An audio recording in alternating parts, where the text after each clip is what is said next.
Tom Harris was a man of simple desires. All he wanted was a carefree life, a loving wife, children, a cozy home, and a few toys to enjoy. He drove the Ford F-150 his father had left him when he passed away a decade ago. The truck was already 15 years old by then. His father had been a carpenter and a farmer, while his mother worked as a maid at a hotel just outside of Bells, Tennessee.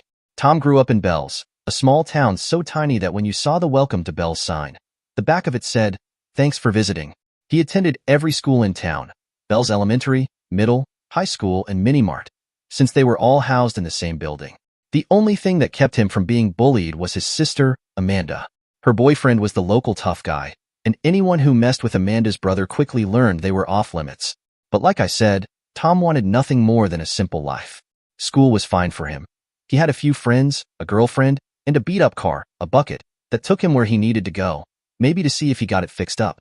His real talent, though, was hunting. Tom had a gun in his hands as soon as he could walk, well, stumble, but you get the idea, and it didn't matter if it was just a cap gun. So when the Army recruiter came through town, he convinced Tom to join and become an Army Ranger. Tom's dad wasn't pleased, but he understood that Tom needed to make his own path in life. After graduation, Tom joined the Army. He was stationed at Fort Bragg, North Carolina.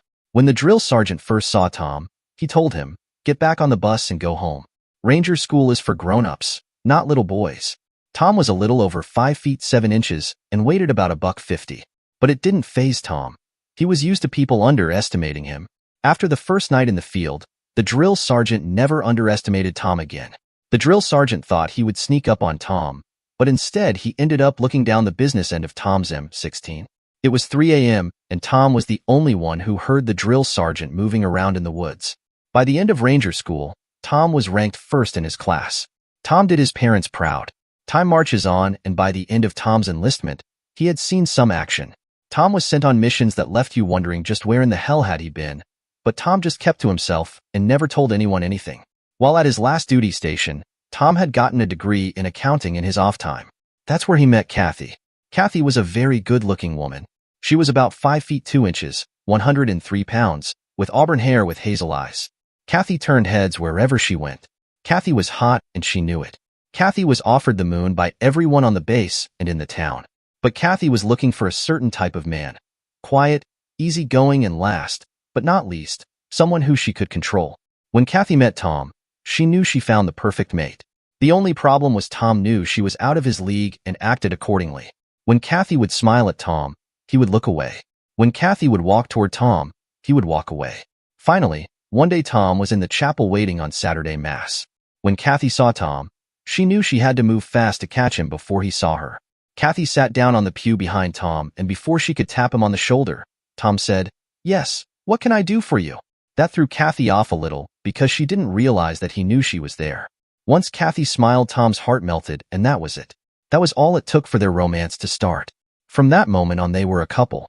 When Tom took Kathy home to meet his family, they were in awe. Kathy had her MBA. She was first in her class, and she also spoke 4 languages. In Bells, the whole town wondered how Tom got so lucky. Remember, Bells is a very small town. Tom's dad was happy for his son, but told him, "Keep an eye out, son. When you have a woman like that, you always have to keep your eye on the prize. Be sure you treat her right and love her as she needs. But don't ever let her disrespect you. It's okay to let her have her way as long as you don't give her everything.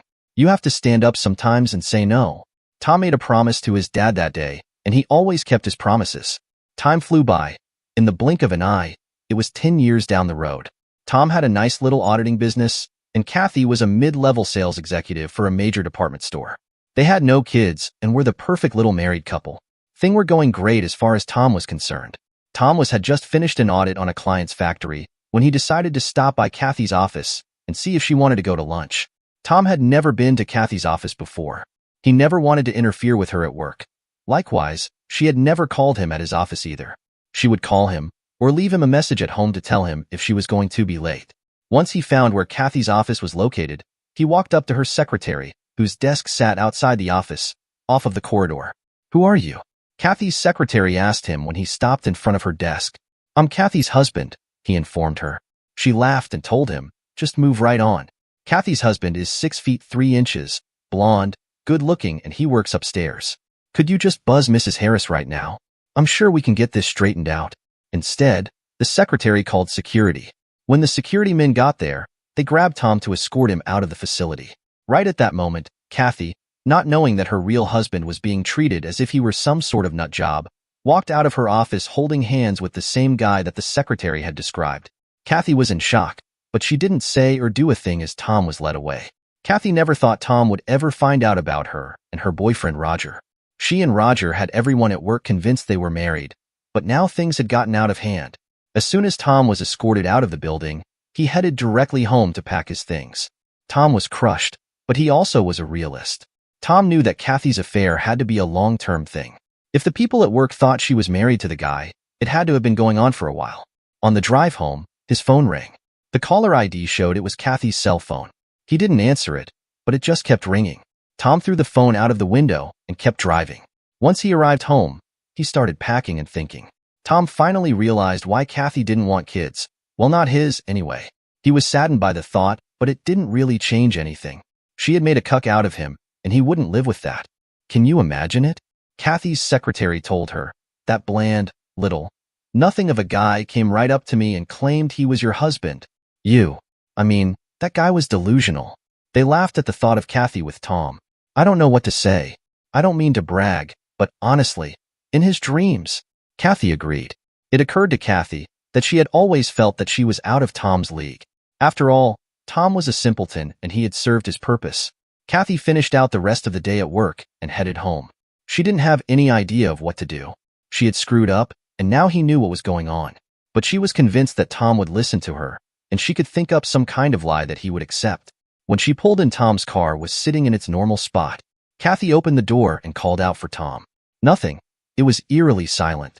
Kathy looked all over the house. Tom was gone. But Kathy didn't cry. She didn't think about it twice. In her eyes, Tom had served his purpose, and now it was on to bigger, better things.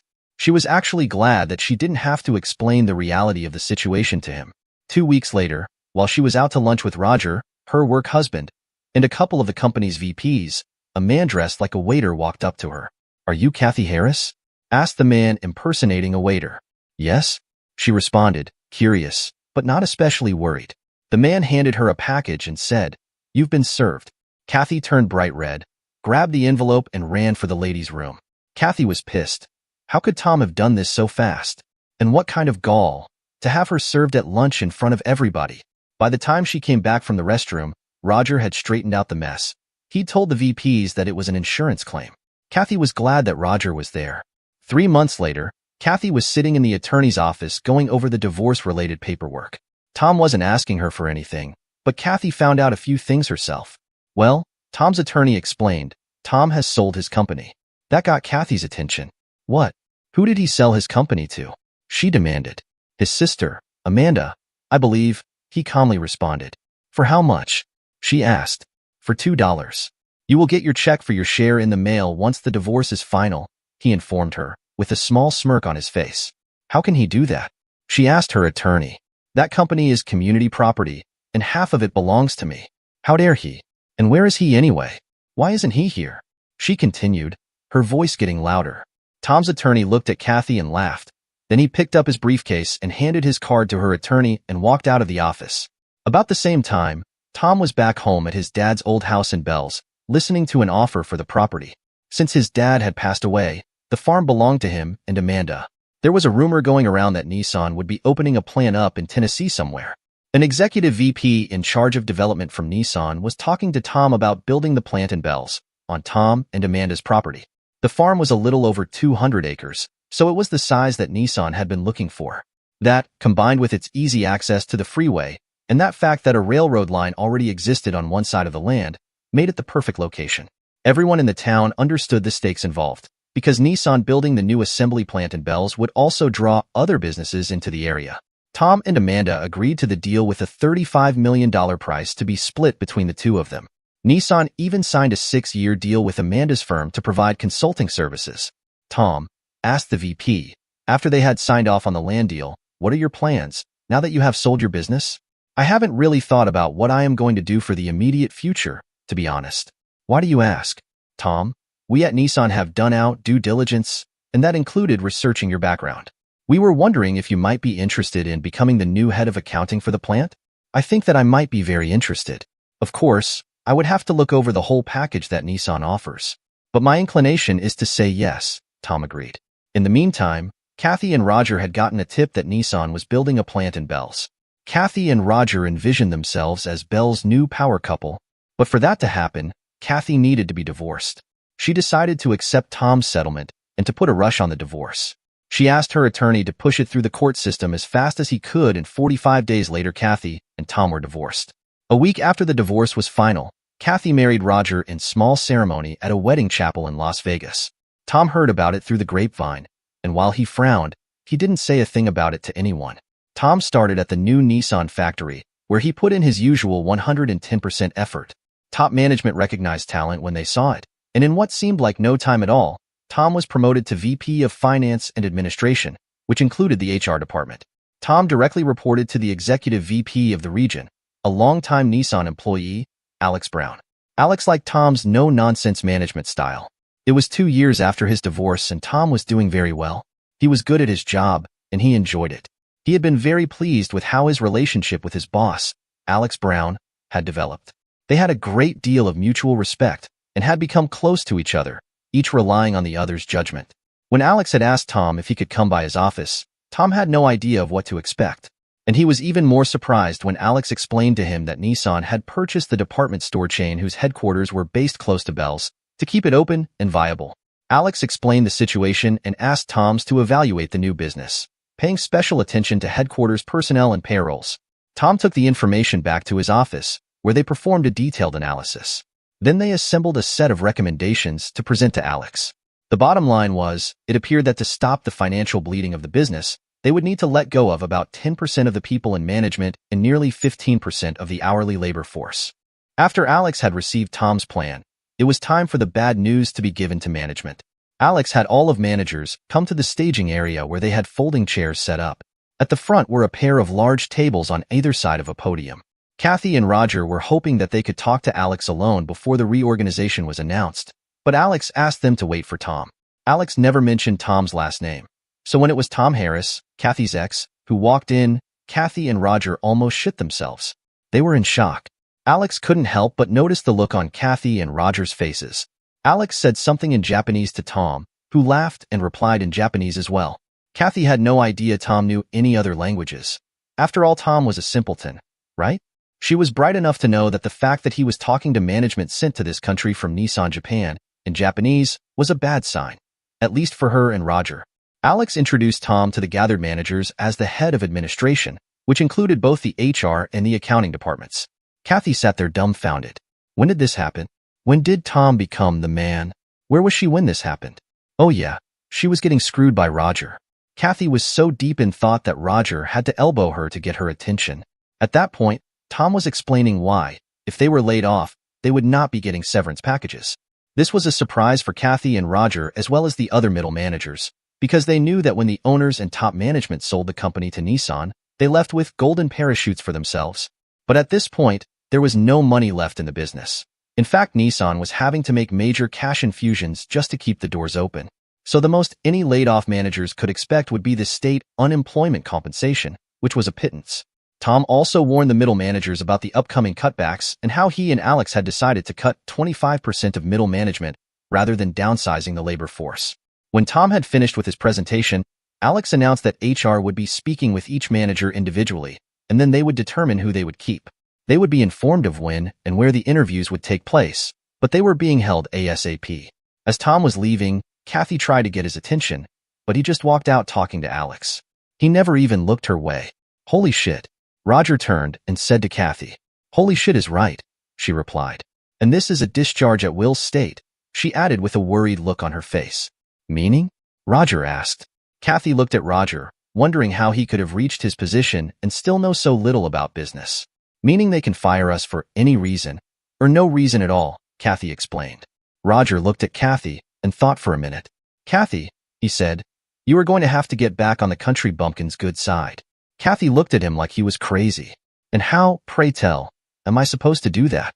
I don't know. You're the one who screwed him over. You're the one who has to fix it. Hell, screw him if you have to. Shouldn't be any big deal. You screwed him for years while you were married. But understand something.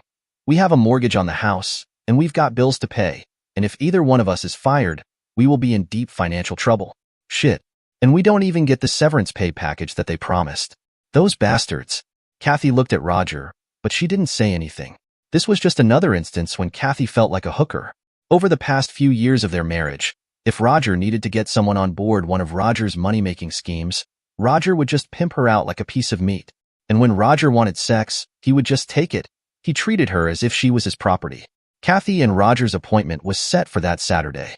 They followed the directions that had been provided and found themselves at a 25-acre ranch. As they drove into the driveway and up to the house, Kathy and Roger concluded that Alex must be loaded. When they rang the bell, this cute little Southern belle answered the door. "Hi, y'all," she said, with the most charming Southern accent. "My name is Maria, and please come in. Make yourselves at home." Once inside, they were in awe. The house looked one of those mansions on lifestyles of the rich and famous. As they moved further into the mansion, they saw co-workers walking around, exploring the house. Most of them were having a ball. Some of them knew it would be their last days working for the company, but it was a party. The smell of barbecue permeated the house. Kathy and Roger noticed Alex and made a beeline right for him. Kathy said, "Sir, this is just a wonderful home you have." Alex laughed at her compliment. "Oh no," Alex corrected them. "This isn't my house." Right then, Tom walked up and glanced briefly at them before he turned and spoke to Alex in Japanese again. Kathy became very nervous when Tom seems to look right through her, not even acknowledging her presence. "Tom, what did you just say?" Kathy asked, miffed a little at Tom's minor impoliteness. It was Alex, though, who responded. "He asked me if I liked the house." "If it's not yours, then whose house is this?" Kathy asked, because she knew that there was no way in hell this big-assed house belonged to Tom. "It belongs to Tom, of course," Alex replied with what some might interpret as a slightly malicious grin on his face. Just then Maria walked up. "Tom, can you tell Jeff to go to the wine cellar and bring up about 30 more bottles of wine and 5 more cases of beer?" Tom nodded in agreement and walked over to the intercom and started issuing instructions. "Maria, you've done a wonderful job of redesigning the house," Alex remarked. "Why, thank you, Alex. You're so sweet. And did you like the new pool that we put in?" Alex and Maria headed out to the pool with Kathy and Roger tagging along close behind. When they walked outside, they couldn't believe their eyes. There was a lap pool, an Olympic-sized pool, and a grotto. Alex asked Maria, "If I'm not being too nosy, can I ask how much did the house cost?" "Around $4 million, Maria told him in a very factual manner, and the house Amanda lives in was around $1.5 million. "Oh, that reminds me. How is Amanda doing?" "Amanda just had another baby about a month ago, and she is so adorable. Every time I see Amanda's baby, I tell Tom we need to start working on getting me pregnant too." Just then Tom walked up in time to hear her last remark. He playfully smacked her on the butt. "Baby, we'll get you knocked up soon enough. But right now, we need more us time." The rest of the evening, Kathy walked around with a stick up her butt. She had done okay, but her ex, Tom, had turned out great. Why didn't I see this coming? Tom's not stupid, but come on, now he has everything I wanted, she thought to herself bitterly. Roger, on the other hand, was having a ball. He was flirting with every woman in sight, but he had his eyes on Maria. Maria was at the table eating when Roger walked up. Roger flirted and Maria flirted right back. But when Roger touched Maria, he'd made the wrong choice, and Maria slapped the shit out of him. Roger got pissed and was about to hit her when Tom walked up. Roger looked Tom right in the eye and told him, "Why don't you walk away before you get your little butt whipped?" Roger got his butt kicked by screwing with the wife of a jealous man. Needless to say, Roger didn't have a good night. When the job cuts were announced, surprisingly Kathy and Roger's names weren't on the list, but they did have to take a small cut in pay. A year later, Maria finally got what she wanted. Twin girls, and a couple of years after that, a little boy who looked just like Tom. Roger and Kathy got divorced a year after that. Roger came home one night with a few guys from work. They screwed Kathy for over 4 hours. Kathy overheard Roger telling the guys, "She was a 304 when I met her, so why stop now?" When Roger woke up, Kathy was gone. Kathy left Roger a note. All it said was, "I left him for you." Roger didn't care about Kathy leaving, because to him she'd never been anything but a 304 anyway. 1 month later, Roger was found dead in his bathtub, with both wrists cut open to the bone. Next to him were test results showing that he was HIV positive. Kathy ended up working in one of the company's stores on the West Coast. She went to see Tom to apologize before she left. But when Kathy saw Tom playing in the yard with his beautiful young wife and his children, she just got back in her car and drove away. Kathy cried for many days to come. Many years later, Kathy was reading an article as she lay in her hospital bed. She didn't have HIV, but she did have cancer. She was on chemo, but it wasn't working.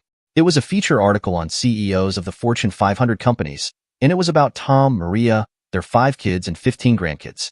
The closest Kathy got to finding another man like Tom was the cat she named after him.